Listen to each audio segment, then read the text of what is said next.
Corona ఈ మాట గత కొద్ది రోజులుగా వినిపిస్తోంది సార్. వాస్తవంగా చెప్పాలంటే ఒక ఆందోళన కూడా గురి చేస్తున్న పరిస్థితి. ప్రభుత్వం నుంచి అయితే ఎటువంటి స్పందన లేదు. బహుశా ఎందుకు జనాల్ని భయపెట్టడం అని అనుకున్నారో ఏమో కానీ ప్రభుత్వం నుంచి స్పందన లేకపోగా కరోనా కేసులు అయితే పెరుగుతూ ఉన్నాయి సార్. ఆంధ్రప్రదేశ్లో ప్రజెంట్ 32 పాజిటివ్ కేసులు ఉన్నాయి, యాక్టివ్ కేసులు. అవి చాలా మంది ఇదే లక్షణాలతో హాస్పిటల్స్కి వెళ్తూ ఉన్నారు. ఆంధ్రప్రదేశ్లో మాత్రమే కాదు, తెలంగాణలో కూడా, హైదరాబాద్లో కూడా చాలా మంది ఇదే లక్షణాలతో హాస్పిటల్స్కి వెళ్తూ ఉన్నారు. టెస్టులు అయితే జరగడం లేదు. బహుశా టెస్టులు జరిగితే కనుక వేల సంఖ్యలో పాజిటివ్ కేసులు నమోదవుతాయేమో. ఏంటి సార్, ఇది ఒమిక్రాన్ RF5 వేరియంట్ అండి సార్. ఇది ఆంధ్రప్రదేశ్లో వచ్చిన కరోనా కేసు. ఏంటి సార్, భయపడాల్సిన అవసరం ఉందంటారు? అంటే మీరు ఎందుకని ఈ ఈ మేరకు టెన్షన్ అంటే దేశం మొత్తం మీద 339 కేసెస్ రిపోర్ట్ అయ్యాయి. మీరు అన్నట్లు టెస్ట్లు చేస్తే వేలలు ఉంటాయి, అనుమానం లేదు. సో మీకు ఒక్క 1 or 2 స్టేట్స్ కాదు, రాజస్థాన్, కేరళ, మహారాష్ట్ర, ఒరిస్సా, ఆంధ్రప్రదేశ్, తెలంగాణ, ఇలా తమిళనాడు, చాలా రాష్ట్రాల్లో కేసులు రిపోర్ట్ అవుతున్నాయి. అయితే దీన్ని బట్టి మనము కరోనా మళ్ళీ ఉధృతంగా రాబోతుంది అని అనుకోవాల్సిన అవసరమే లేదు.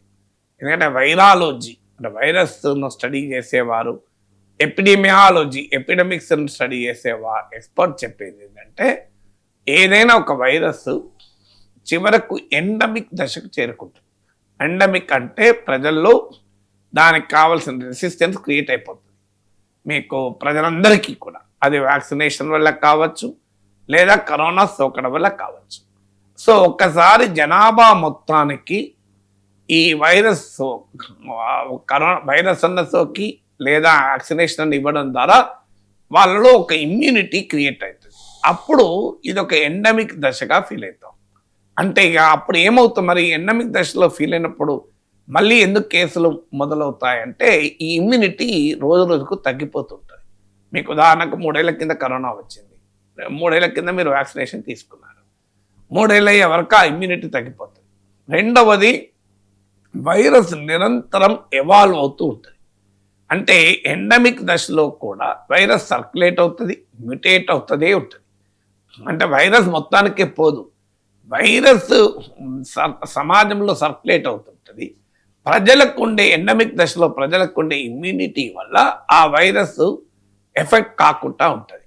కానీ over a period of time ఏమవుతుంది, ఆ ఇమ్యూనిటీ తగ్గిపోతూ ఉంటుంది.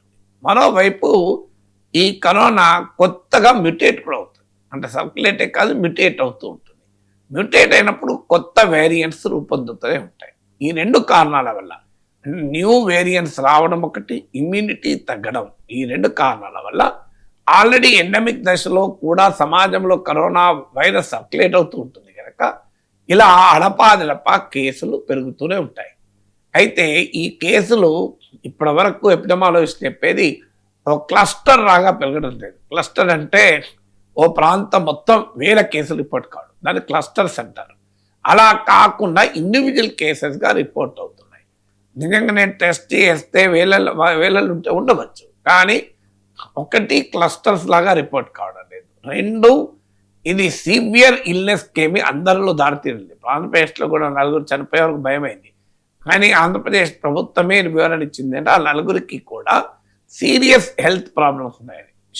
షుగర్, డయాబెటీస్, బీపీఏ కాకుండా మీకు రీనల్ కిడ్నీ ప్రాబ్లమ్స్ కూడా ఉన్న వాళ్ళని, అంటే లైఫ్ థ్రెటనింగ్ డిసీజెస్తో బాధపడుతున్న వారికి ఇది మరింత ప్రమాదకరంగా ఉంటుంది. మనం ఇది కరోనా అప్పుడు చదువుకున్నాం, కోమార్బిడిటీ అంటారు.